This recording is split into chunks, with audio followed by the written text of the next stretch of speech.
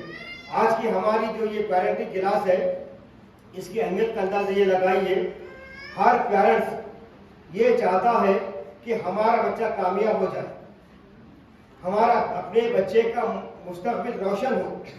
ہر ماں باپ یہ چاہتے ہیں۔ پھر اس کے ساتھ ساتھ ماں باپ کے ذہنوں میں کئی سوالات بھی ہیں۔ وہ یہ ہے کہ میرا بچہ فون کا عادی بن چکا ہے، میرا بچہ ضدی بن چکا ہے، بچوں کی تربیت کیسی کرنی چاہیے، بچے ہماری بات کو سنتے نہیں، بچہ پڑھتا نہیں۔